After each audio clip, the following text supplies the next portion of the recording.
Welcome, everybody, to the Creator Tutorials podcast. Really excited because we got Jennifer back today. Last time we talked a lot about YouTube, and I wanted to dive deeper because she has a lot of great information on how to grow your YouTube channel. So I think a good place to start off is, Jennifer, what makes a good YouTube video? What do you think makes a good YouTube video in your opinion? Basically, it has to be easy to understand. I think a video should stem from one idea and be clear to a broad audience. I know that a lot of times you want to be niche in your overall topic, but you also want to be able to appeal to enough people to draw them into whatever it is that you're interested in, what you're talking about, in order to grow your audience. Obviously, you want to welcome people to your channel. You don't want to just start with visuals and no sound or anything. You want to obviously make sure that you're telling people that they're in the right place. And you want to just have a clear plan for your script. I think it's a really good idea to, if you're not going to script out a video, to at least have bulleted points so that you have cohesion in what you're talking about. That's for like the body of your video. But at the end too, you want to make sure that you are leading people into your next topic. So how do you go about planning like the hook or the very beginning of your video? How do you go about that? A lot of times when people talk about the hook, it's not quite understood, but basically it's just saying something that's going to entice the audience to stick around, whether that's a question, a bold statement, it could be a fact. It's just something that is intriguing and can make the viewer think about wanting to know more about this information. I've been doing some one-on-one consultations lately, and that's what I tell people, that they have to have something in the beginning that just draws people in, because otherwise they'll just click off if they're not interested.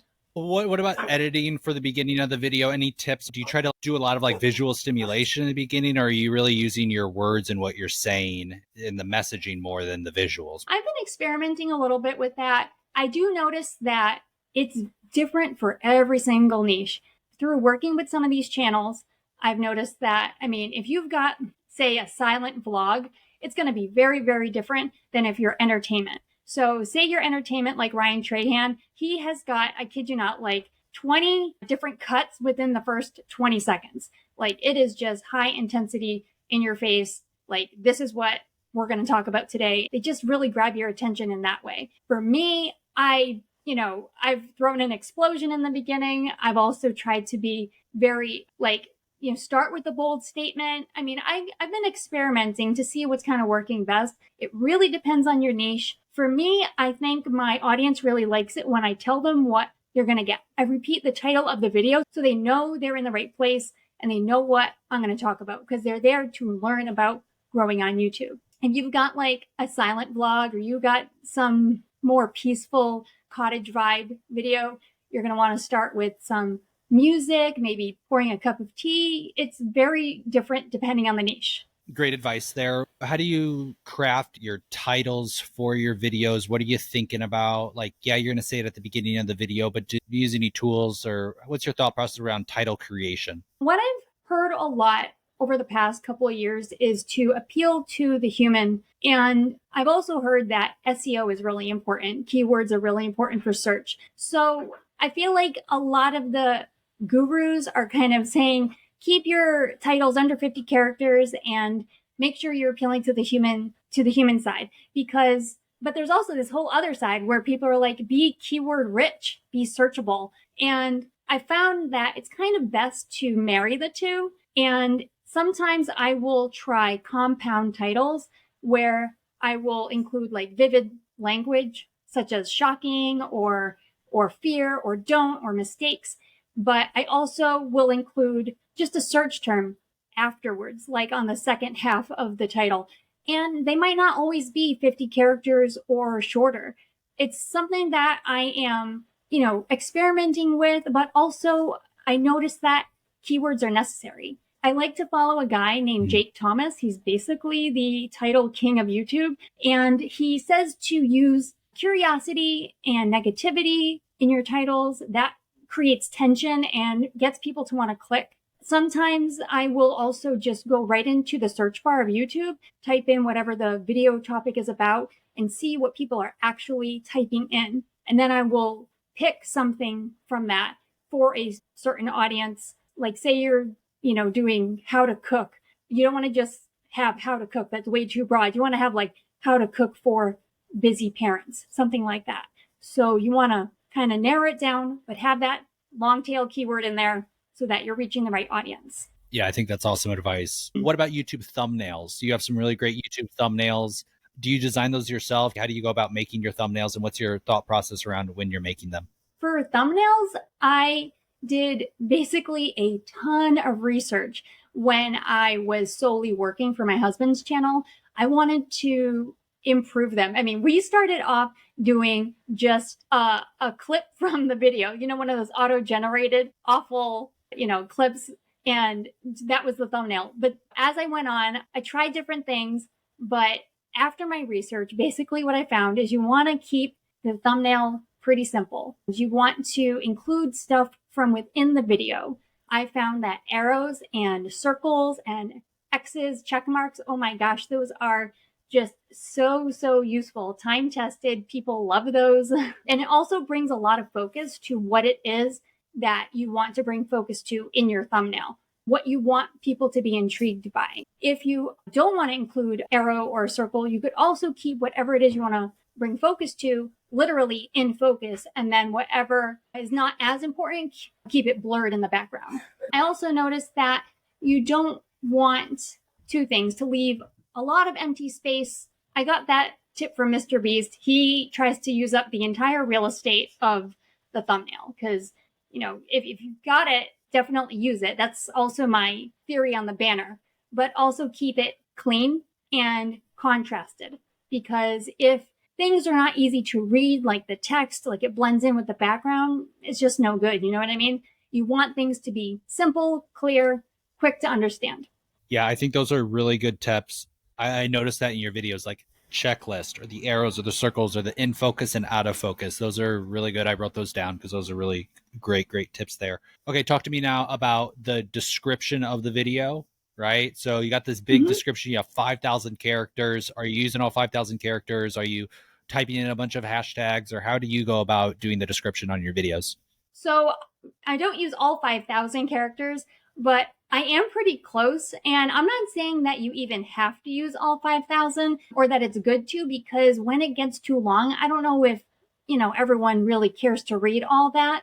But it's also nice to, have it maybe in a Word doc and then you just copy and paste after. But how I like to format it is I will always begin the top of the description with a paragraph that's keyword rich that talks about the video. So I will add keywords in there, but you got to make sure it's in natural language. The first 200 characters can also show up when you're searching videos. It'll show up next to the video, and some of those words will be bolded, and those are, search terms. So the first 200 characters of your description are searchable. And also I will just add in other keywords so that YouTube knows what my video is about. Underneath that, I will typically put just a few hashtags. I don't try to overdo it. I'll, maybe do like 3 or 4. Under that, I will try to, this might sound funny, but I will try to list out what is more monetizable for me towards the top of the description. Say I'm offering a service, or say I've got a product that I really want to promote. I will just put that under the paragraph because most people don't scroll down all the way. I will also put like my other social links, but I will link them. I don't just put at this home sparrow. I want people to actually be able to click. And I've noticed that a lot of people don't do that. And the links can be quite long. So what you want to do is go to like bit.ly and just shorten them up. And then you also save some character space in your description. So I'll add my email address. I will add the gear I use. I'll put any affiliate links. I'll put a disclaimer, FTC note, anything like that to cover me legally. And you can honestly just put whatever you want. In some of my descriptions, I even put a small about me so that if someone reads all the way down there, they can learn a little bit more about me. Yeah, I love that. I think those are really great tips. I didn't know that about the first 200. So packing in those SEO keywords in the first 200 characters, I think is really important. The disclaimer, I like that, just, to kind of protect yourself. And then have that a little about me section, not necessarily at the top because you want to have those keywords at the top, but maybe down a little bit.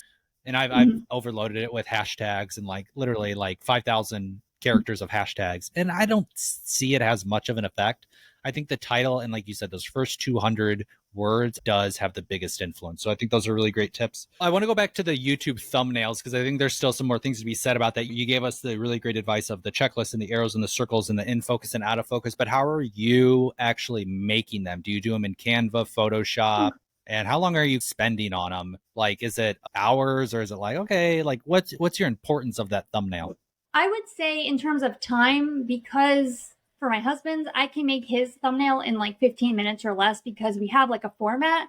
His is teacher related. So we'll put paper, an arrow, the idea of the video, and his face. Like it's almost like these 3 or 4 things every single time. For me, I try to make sure that I am including things from the video, making it just super clear. I do make them all on Canva. I don't use Photoshop. I mean, not that I'm against it, but it just is a little bit more time consuming. And Canva is just drag and drop. It's got the background remover if you have Canva Pro. And that's super, super helpful. I used to use the background remover .bg or something online, and the quality just wasn't great. So paying for Canva Pro was a really, really awesome choice. And it's got a lot of cool graphics. So if you can get it, I would absolutely use Canva. Did a lot of my thumbnails in Canva. What I'm experimenting with now is actually paying somebody. I basically paid 5 people, like from $50 to $5, seeing who does the best and then trying those out and seeing that if that works. And if it's worth it, putting some money into it. But I'm a lot like you where it's like, I don't want to pay for something if I don't have to. If I create it in Canva or create it in Photoshop and it's free, it's usually a little bit more sustainable if you're not making money through your channel already. So I'll have to share those results with you maybe on our next podcast. But we're at kind of the end of this one. Jennifer, any last words? We'll definitely put your link below here so that people can check out your channel and go subscribe to her. She's almost up to 1,000 followers. But any last words and how can people connect? Just don't be afraid to experiment. Don't be afraid to try new things. You have to make sure you check your analytics to see what works. I have been pretty happy with my thumbnails because I will check the click-through rate, and that, basically is measuring how well your title and thumbnail are working together to get people to click.